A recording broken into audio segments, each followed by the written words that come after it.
네, 안녕하세요. 김준성입니다. 여러분께서는 회사에 내 멘토로 삼고 싶은 상사가 있으세요? 제가 컨설팅이라든지 뭐 교육이나 워크숍을 가서 주제가 이런 주제면 이렇게 물어봐요. 사내에 멘토로 좀 삼고 싶은, 아직은 아니지만 멘토로 삼고 싶은 그 상사가 있습니까? 라고 물어보면 거의 대부분은 뭐 저보고 이상한 질문을 한다라는 식으로 발악을 봅니다. 이거죠. 최근에 또 신입사원이나 또 조직에 들어간 지 얼마 안 되는 젊은 그 세대들에게 회사에서 배울 게 없어서 또 금방 퇴사를 하고자 한다 또는 퇴사를 했다 이런 얘기들도 많이 하고요.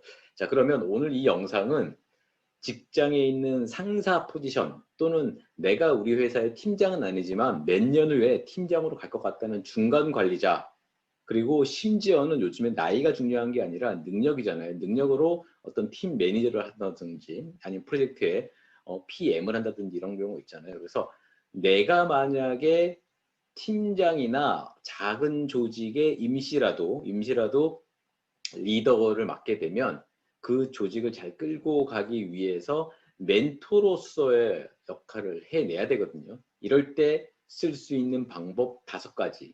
제목하여 내가 멘토로 삼고 싶은 직장 상사의 업무 습관 5가지를 정리해 봤습니다. 자, 슬라이드 제가 판서 같이 하면서 설명을 좀 들어볼게요. 슬라이드를 보시죠.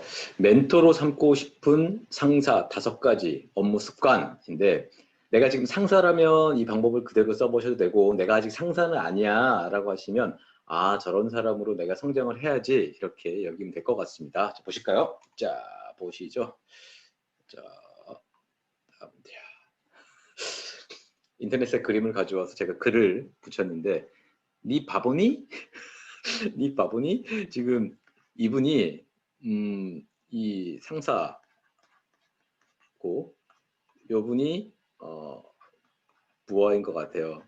그리고 이렇게 뭔가 써있지 않지만 뭐 이렇게 뭐 써있다고 이렇게 치면 뭔가를 물어봤는데 니 바보니? 이런 식으로 하니까 이 사람이 머리를 이렇게 극적극적 하는 건데, 이 상사 입장에서는 어떤 감정이 있어서 네 바보니 그런 얘기를 하는지 모르지만, 이 감정이라는 게 순식간에 이 사람 마음속에 감정이 들어서 이 부하한테 이 순간에 네 바보니라는 얘기를 날렸다 그러면 이 사람은 내가 업무를 좀 잘 몰라서, 그래서 나 잘 크라고 성장하라고 방금 내 상사가 나한테 저렇게 쌍욕을 날렸구나 라고 인지를 하지 않습니다.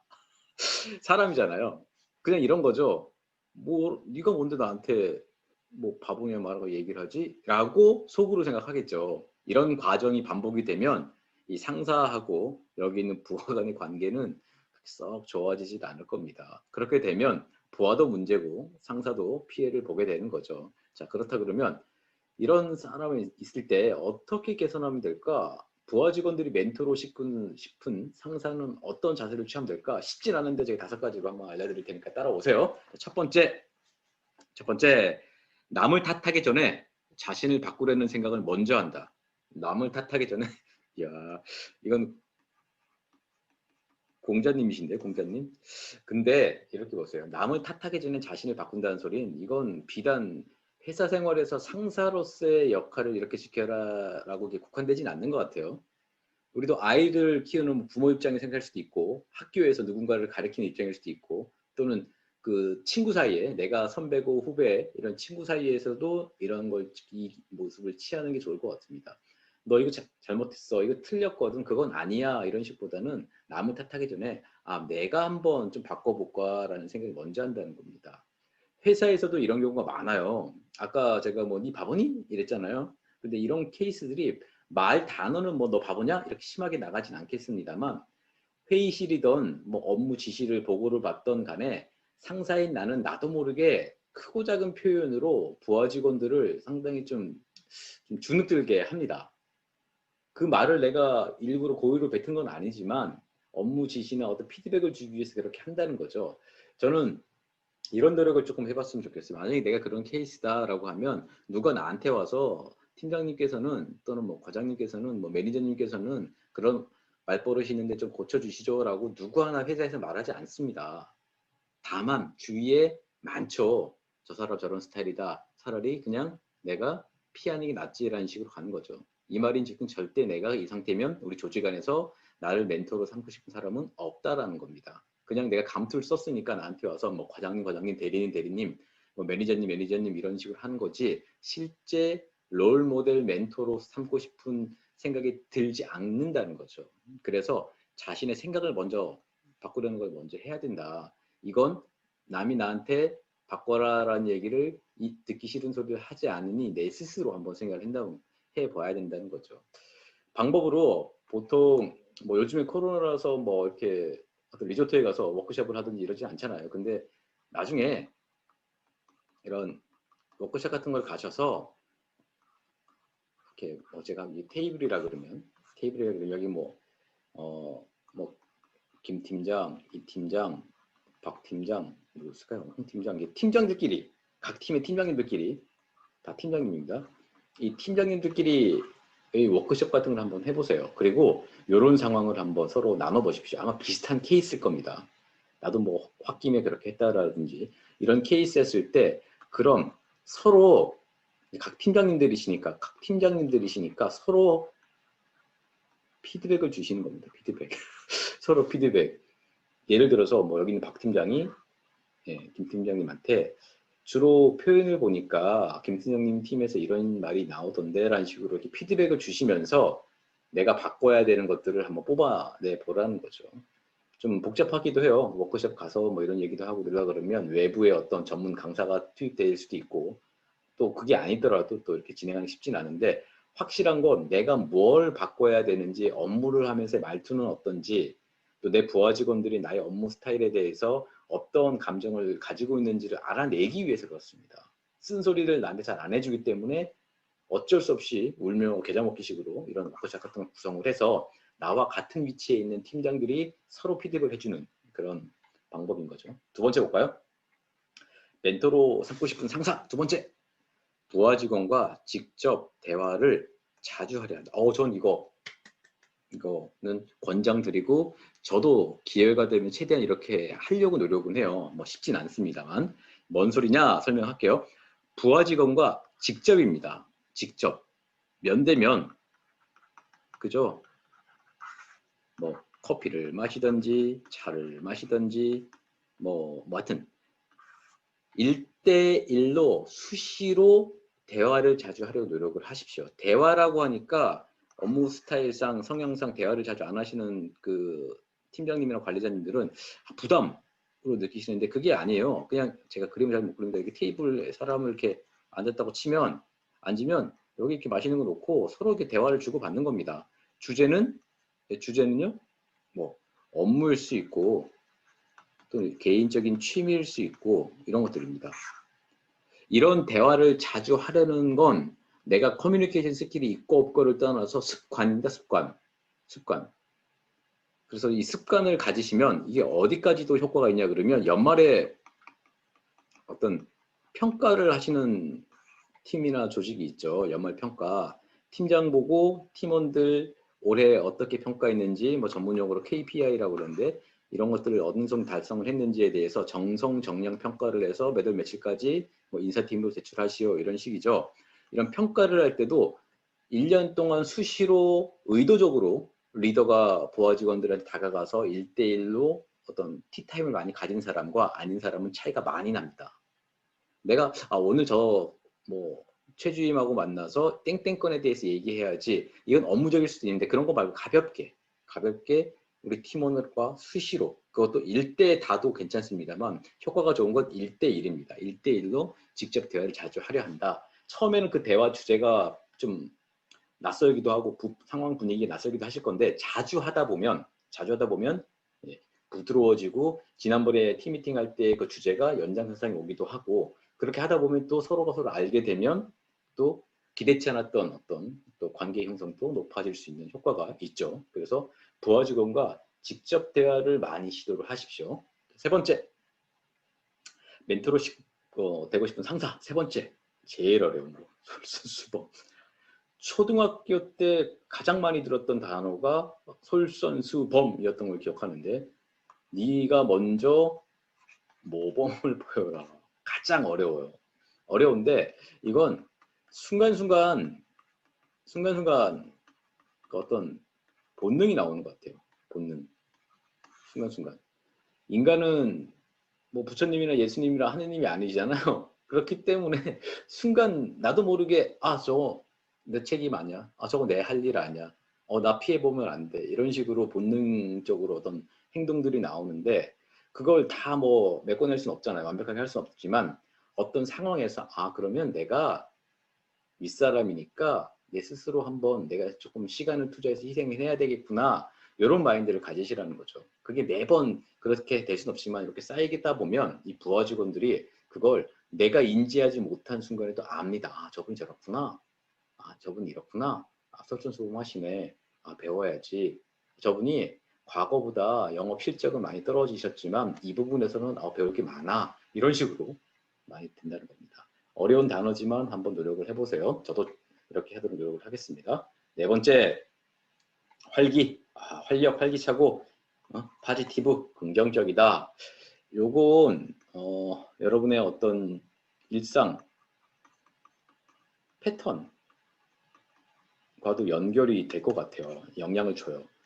언제 기상하시고 또 쭉 하루를 하면서 언제 취침하시는지 이게 24시간이잖아요. 24시간 동안 이런 패턴들이 이 관리자인 내가 가진 이 패턴들이 일정하셔야 됩니다. 그리고 이 사이에는 여러 가지들이 들어가죠. 업무 전에는 뭐 어떤 아침 운동을 한다든지 또 여기서 주말 같은 경우에는 또 내가 재충전 100% 하기 위해서 뭘 한다든지 이렇게 내 삶이 좀 건강하고 정기적인 패턴으로 돌아가고 또 몸 자체도 계속 그 컨디션 좋게 유지할 수 있으면 이건 심리적인 거, 활기찬 거, 그 다음에 긍정적인 거 이런 게 따라가게 됩니다. 내가 건강이 나쁘고 자꾸 아프고 이러면 나도 모르게 표정에서 묻어나고요. 또 정신적으로도 그게 다운이 되거든요. 리더로서 점점 이렇게 체력이 떨어지고 경쟁에서 이렇게 이기려고 하는 게 쉽지 않은 건 당연한 건데 그럴수록 일상 패턴 습관을 좀 잘 짜임새 있게 가져가는 게 좋습니다. 그래서 활기차고 긍정적일수록 사람은 매력적으로 보인다. 회사에서도 똑같다. 이렇게 생각하십시오. 자, 그다음 마지막 멘토로 삼고 싶은 상사. 다섯 번째, 부하 직원들의 성장에 기다려줄 줄 안다. 이거 어려운 얘기인데 아까 맨 처음에 제가 이랬잖아요. 니 바보니? 이것도 몰라? 막 이런 식으로 했다는 건 기다려줄 줄 모르는 거죠.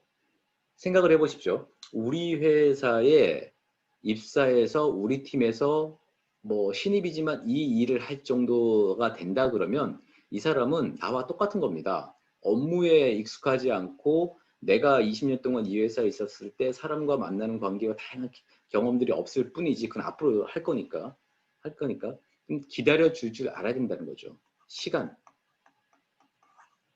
기다림 이런 것들 이게 쉽지는 않아요. 왜냐면 바빠 죽겠는데 지금 빨리 하고 빨리 해야 되는데 뭐 자꾸 여기가 뭐 학교도 아니고 그렇잖아요. 어떤 팀장님 이러시더군요. 학교에서 뭐 했어? 이러시더군요. 학교에서 뭐 했는지는 뭐 모르겠지만 그 듣는 사람 기분은 나쁘니까 그런 말들은 좀 표현을 다르게 가는 게 좋으실 것 같고 다만 끈기 있게 기다려 줄 줄 안다.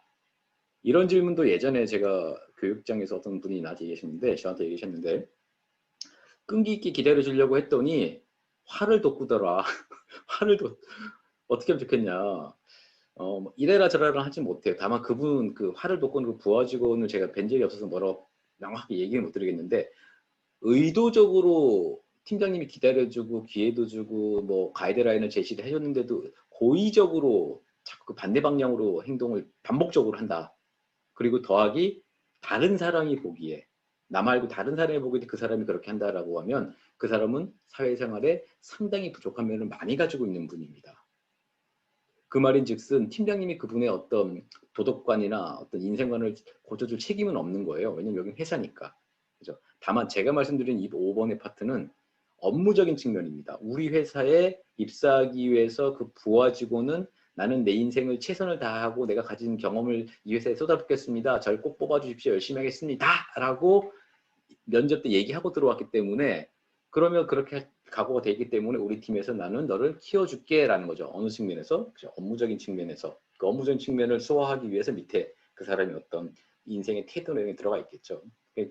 이런 밑에 태도들을 갖다가 뭔가 이렇게 바꾼다는 것은 쉽진 않습니다만 업무적인 측면에서 좀 기대줄 줄 알아야 된다. 예를 들어서 기획력이 너무 떨어져. 그래서 팀장님께서 부하 직원한테 기획서를 이렇게 써야 돼. 뭐 샘플은 이런 게 있으니까 봐봐 라고 해서 줬는데 이 친구가 또 못해. 그러면 기대를 주는 겁니다. 또는 기획안 발표를 해봐라고 프레젠테이션 시켰더니 일어나가지고 회의실에서 PT를 하는데 막 벌벌 떨어. 팀장님 답답하죠. 답답할 수밖에 없습니다. 왜냐하면 팀장님께서는 너무 익숙하고 그 회의실의 PT 프레젠테이션 장수 제일 높으신 분이고 편하고 뭐 이게 솔직히 이 프레젠테이션 잘못되더라도 팀장님이 뭐 내 손에서 다 커버가 되는 상황이기 때문에 심리적으로 편한데 앞에 일어나서 발표하는 사람은 모든 게 솔직히 모든 게 불안한 거죠. 가장 어리죠. 내가 잘하고 있는지도 모르겠죠. 발표는 너무너무 지금 어색하죠. 모든 게 마이너스인 측면이기 때문에 벌벌 떠는 거는 당연하다.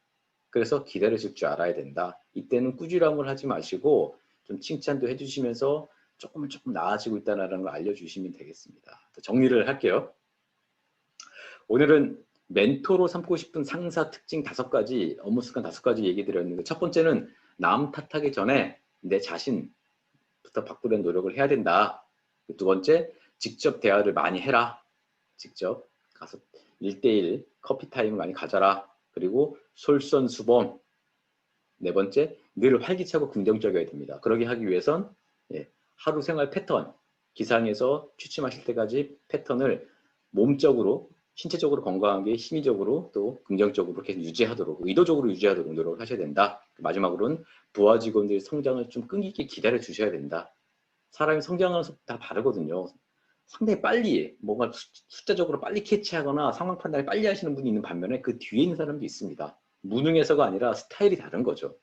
스타일이 다르고 좀 느리고 차분한데 느리면서 조용한 부하 직원이 내 부하 직원으로 와 있다라고 하면 여러분은 화를 내지 마시고 막 그 사람을 막 이렇게 막 부추기지 마시고 끈기 있게 기다려 주시면서 옆에서 친구처럼 기다려 주시면 언젠가는 이 친구가 이렇게 올라올 수도 있을 것 같습니다. 자, 오늘은 멘토로 삼고 싶은 상사 5가지 알아봤습니다. 이 5가지 중에 한 가지라도 한번 실천해서 또 멋진 또 멘토가 되시는 그날을 한번 기대해 보도록 하겠습니다.